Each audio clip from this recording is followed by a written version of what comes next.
The late great playwright August Wilson wrote plays set in each decade of the 20th century. The Black Rep has done all 10 of them. Now they're starting over. I'm glad they are. Wilson is worth repeating. He has that skill, that genius of all great playwrights, who can make a character as articulate as you wish you could be, yet still make them believable human beings. As with Shakespeare, Shaw, Noel Coward, Tennessee Williams, it can be a pleasure just to listen to his characters talk, especially when done as well as it is now with the Black Rep. Poetry breaks out, casually and quietly. And because his plays are set in the African American community, Wilson packs an incredible amount of information, economic, political, sociological, psychological, historical, into those plays. Even the mystical in the person of 349-year-old Aunt Esther. It may appear to be just guys sitting around talking, but if you're alert and listening, it never gets dull.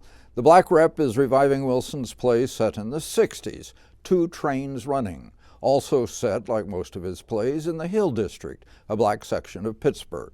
The Civil Rights Movement and the Anti-Vietnam War movement roiled the nation in the 1960s, but they get little mention in Two Trains Running. One activity widespread in the 60s does weigh heavily on the characters in the play: urban renewal. White flight had hollowed out the population and the resources in the central cities. Now city fathers are trying to draw people back into the city by replacing the crumbling buildings with shiny new ones. Two Trains Running takes place in Memphis Lee's Cafe, a splendidly realistic set by Marjorie and Peter Spack, lighted unobtrusively by Jim Burwinkle. Once crowded with customers, it's been reduced to a few regulars who drop by. The city is in the process of buying it to knock it down, and Memphis is determined to be paid at least $25,000 for it. St. Louis and James A. Williams, who's done Wilson on Broadway, returns to energize Memphis's long-determined rants and to dominate the proceedings. His old friend and rival, West, the local undertaker, and therefore the neighborhood's richest man, offers to buy the building from him, suggesting the city won't give him as much as West will. J. Samuel Davis embodies elegance, assurance, and friendly condescension in the splendid black undertaker suit given him by costume designer Darrell Harris. Ron Himes plays restaurant regular Holloway, retired, reading a magazine, sharing the wisdom of his experience. Carl Overly Jr. hustles hard as the local numbers runner. Jason J. Little seemed tentative at first, but that perfectly matched his character, a young man recently out of prison who can barely sit still in his eagerness to find a job and get a life going.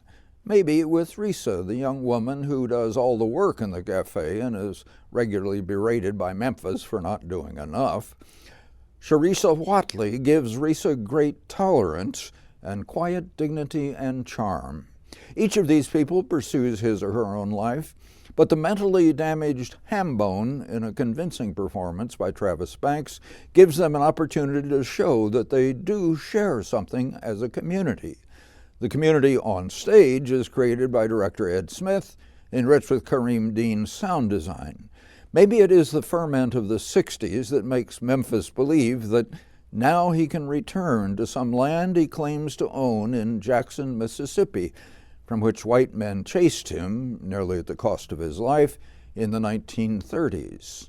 There are 2 trains running every day from Pittsburgh to Jackson. Well, you are certainly correct. It's a great play and a great production. Yeah. I hope you like the reviews on Two on the Aisle. You can click here to see other reviews and to subscribe to our channel. Don't forget to ring the notification bell to be reminded immediately after we post. Enjoy the reviews.